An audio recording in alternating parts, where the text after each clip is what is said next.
The Take a Mental Minute podcast is sponsored by Beyond Health.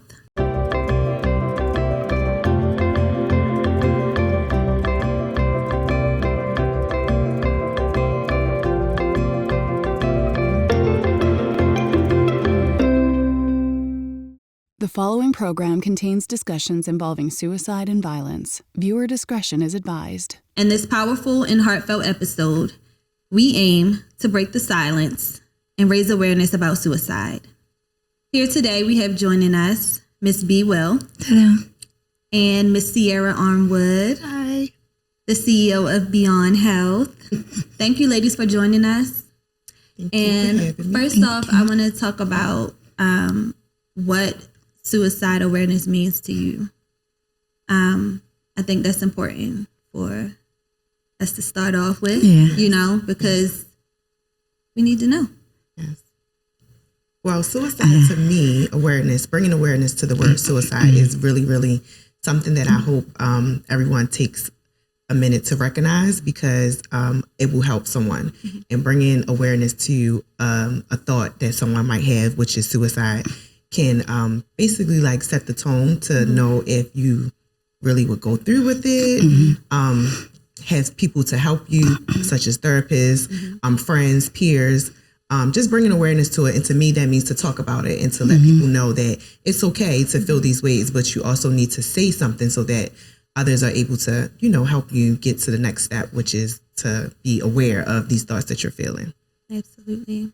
I definitely agree with Sierra and the idea of just the stigma surrounded with suicide and releasing those thoughts and, the judgments that come with it, and just the thoughts are going to stay if you don't open up. So awareness, especially with mental health being so big right now, is needed definitely when it comes to suicidal thoughts, because, we see life online and everything looks glitz, glamour, and gold. And then behind that phone, you are really fighting for your life. Right.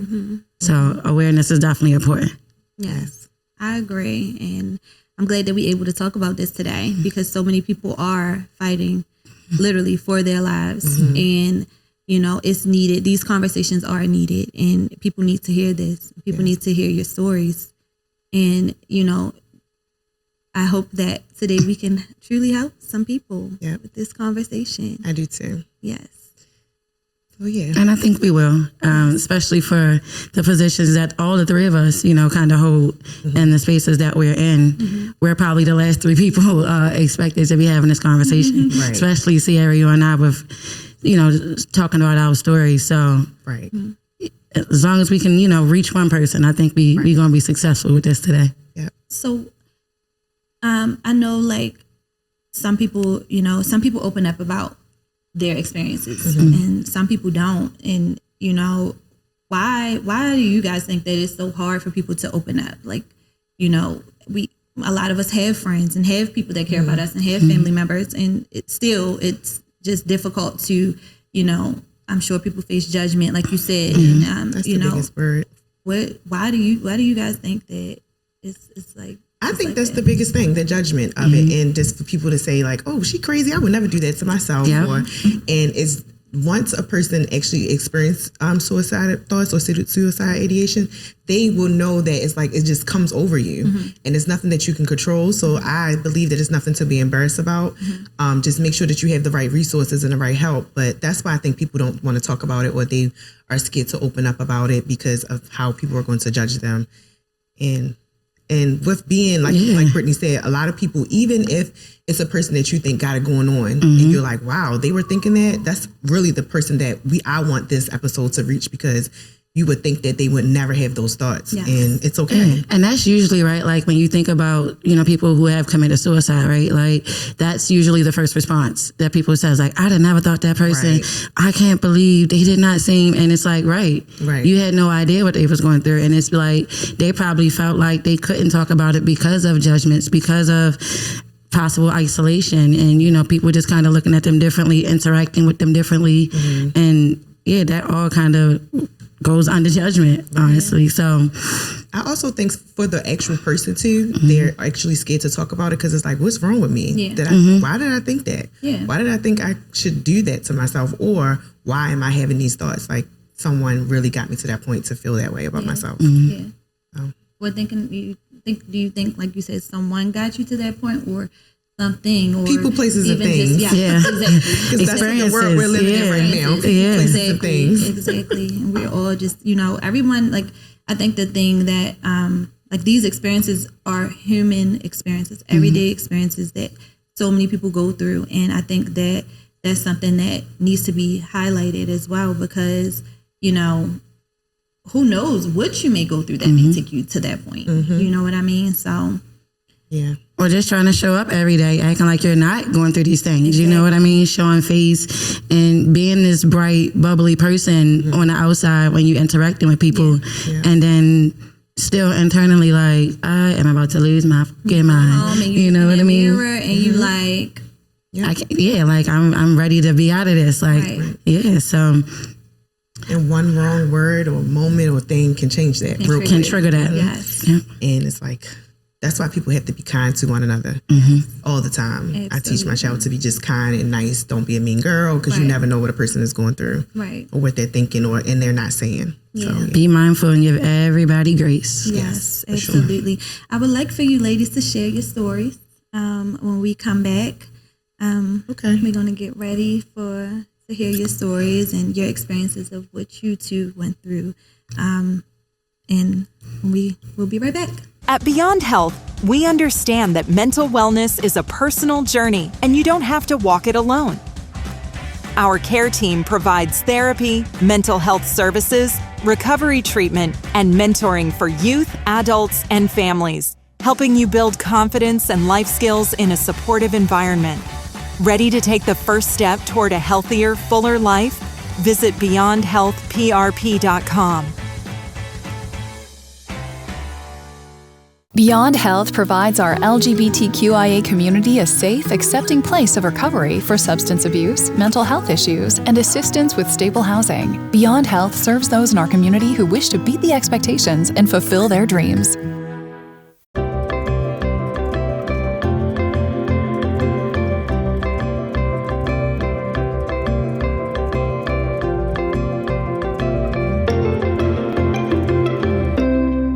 Back to Take a Mental Minute podcast, and again we have Miss B. Will joining us and Miss Sierra. Thank you. And when we wrapped up last, we said that you all would share your stories. So, Sierra, you wanna? Yes, I'm so happy that I'm able to talk about it now.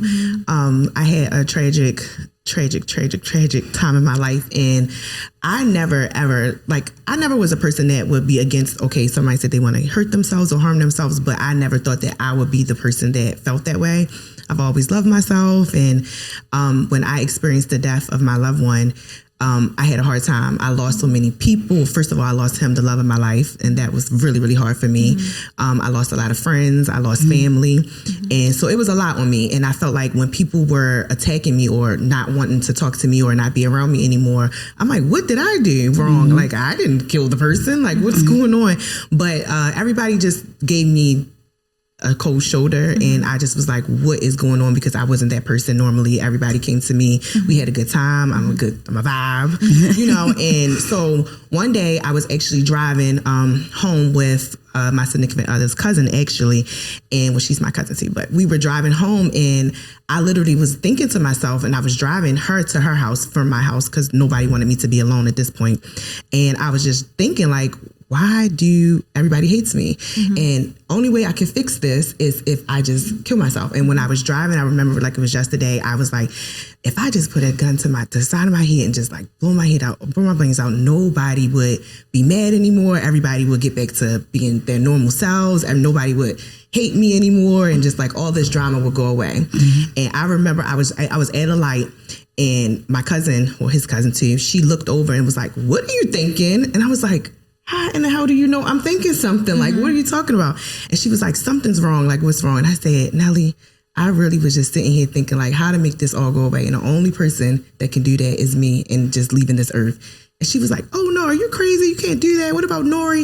And I was like, oh my God, what about my baby? Like, she already lost her dad. What would she do if she loses me? And that would be totally the wrong thing to do. Like, she would really probably like, my mom really did this to herself.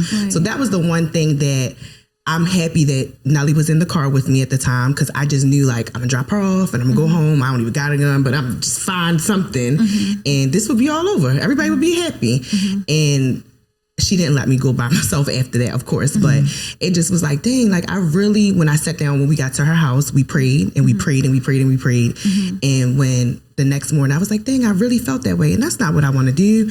But it was just so much on me, so much that I had to deal with, so much that I had to overcome, so much pressure. And the most important part of it that I believe that I've got therapy for, and I've made sure that I've keep a great group of friends and family around me now, is that it's okay. And you can't solve everything, and you're going to be Sierra no matter what. And a new day is going to come tomorrow. And so you just have to keep pushing and, you know, believe that God is going to make a way for everything, and I have to be here to see it through.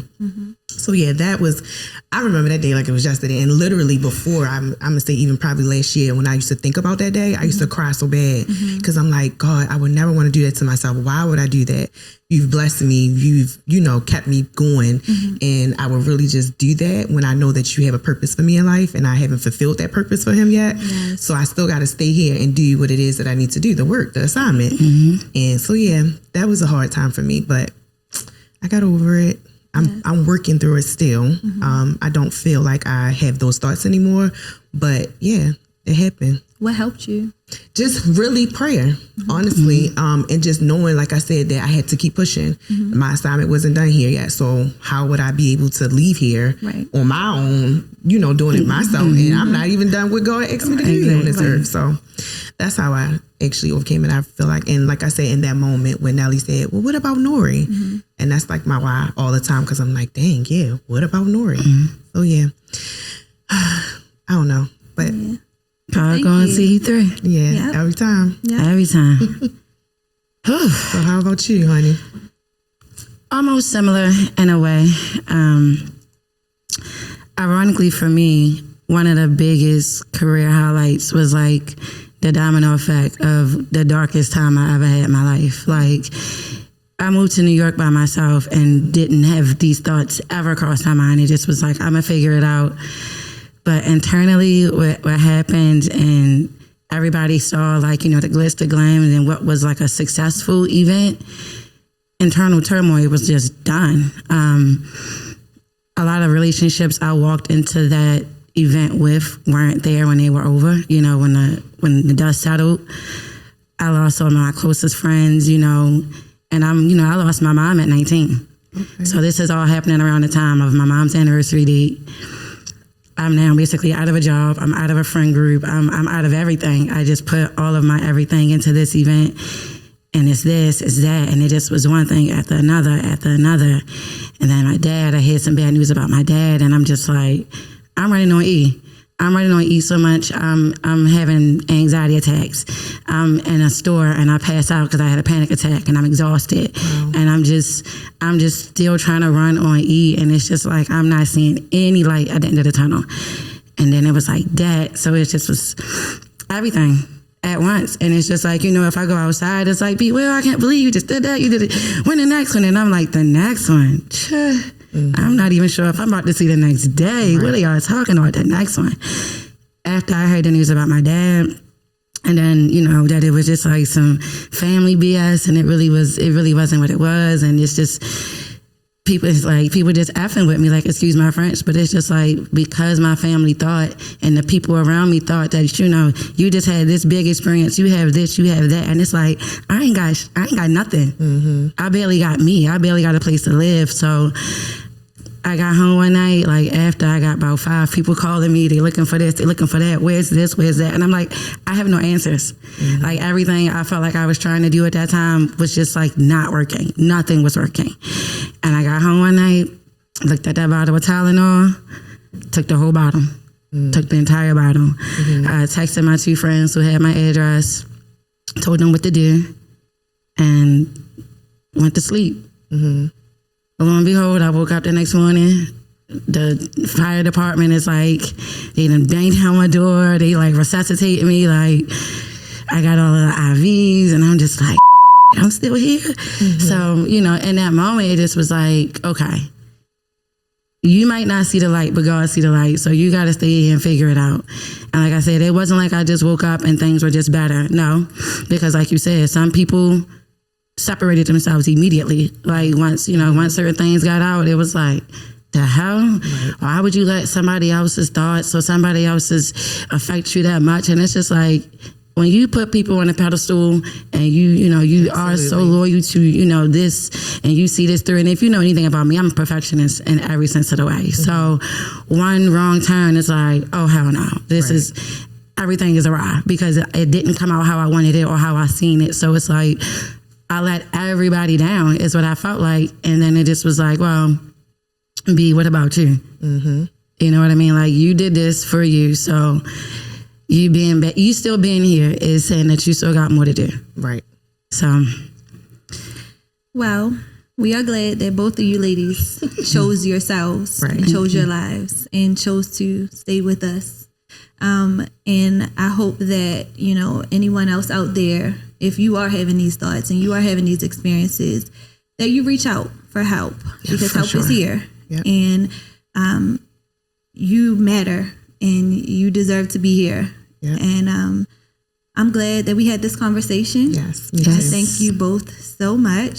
Thank you. This was great. You for having me. I never knew this about either of you. So just seeing you both continue to push through is amazing and it's inspiring. Right. And I'm proud of you both. When we come back, we're going to have one of our clinicians from Beyond Health join us so that we can dive more into this from a clinical standpoint. And we'll also have one of our clients from Beyond Health join us as well. Beyond Health is an accepting place for healing and discovery for those navigating life's challenges. And we also specialize in the LGBTQ community when it comes to mental health, substance abuse, and also PRP services. Beat the expectations and fulfill your dreams together. They were right there. They walked me through the whole process. Beyond Health is here for those that feel marginalized. I would say do not wait. Like, don't hesitate. Call now. Beyond Health, PRP.com.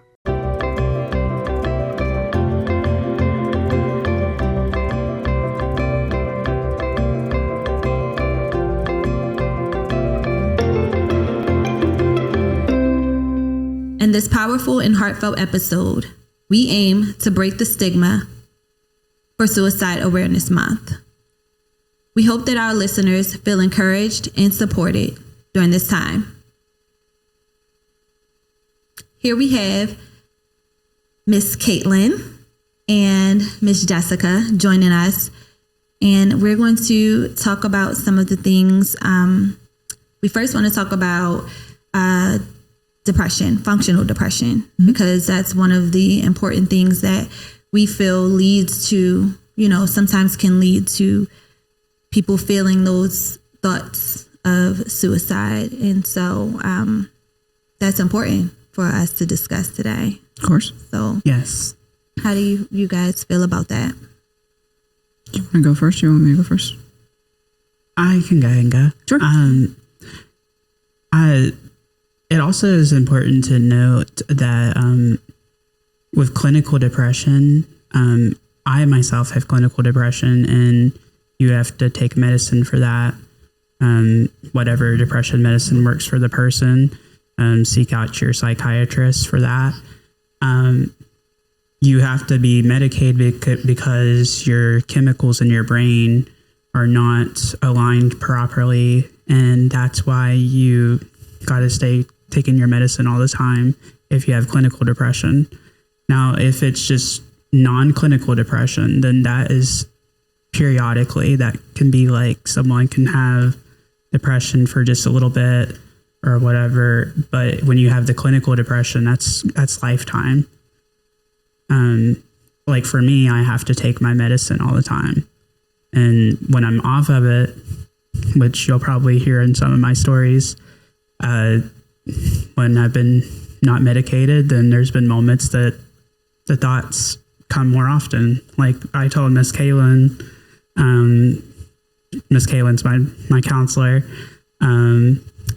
that whenever I don't have my medicine is kind of like a net. It catches the thoughts of suicide, which is the topic today, and of depression. But it's still like a net. There's still going to be some things that come through the net. And that is kind of how taking the medicine is. And that's kind of how it works. Mm-hmm. Major depressive disorder is one of the DSM-5 diagnoses. And it's a big one. There are other depressive disorders as well, and it can be mild, and there's other ones as well. There's a severity level, right? And depending on where you lie, there's a medication, and right, Jessica's right on that. Everyone's medication and chemical, brain chemistry is different. And unfortunately, there are symptoms that come with the medications, and some people are going to use different ones and other people are going to use the other ones. And it's important that you talk to a psychiatrist and a psychologist, counselor, and you have to work together to use them. And we use a release of information to work together to try and coexist. And with Jessica specifically, we do work together. And it's important to not just her, but with everybody. This is such an important topic. Yes. I cannot stress that enough. It's ravaging our society, and it's not just with, it doesn't matter the gender, it's every single person, man, woman, doesn't matter who it is anymore, because it's hidden beneath the surface. And everyone's different. It comes out in anger, it comes out in sadness, it comes out in lonely isolation, it comes out in any kind of way. And you just have to recognize those symptoms, and the right person that's a friend of yours or a family member knows when to recognize and say, hey, I need to do a mental check-in with you and say, hey, I really care about you. How are you actually doing? Right. I'm here for you if you need it. So what do those conversations look like when you do have those conversations with your loved ones and with your friends and with your counselors? You know, I'm sure it's probably not always easy for someone who is suffering to have those conversations and open up and say, hey, I am going through depression. I am feeling suicidal. How does that work for someone who is suffering to feel comfortable enough to open up to their loved ones and share that? So in general, it's hard to say because that topic is difficult and not everyone is ready to have that conversation. And I have lots of family members that struggle with it, and I have friends that struggle with it, and even the client. So I guess I'm actually going to ask you, Jessica, how would you want to be asked? I think it really depends on the culture of the person and how they were brought up.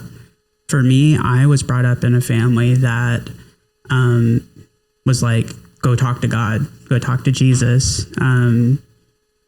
We don't want to talk about this. We don't believe in therapy. We believe in talking to Jesus and giving it to God. My father didn't believe in therapy. So it's like, when you have that as your stigma and what you have been understanding your whole life, like I didn't seek therapy out until like just 2 years ago, because for a long time in my life, I was like thinking that therapy was wrong in some way because of how I was brought up.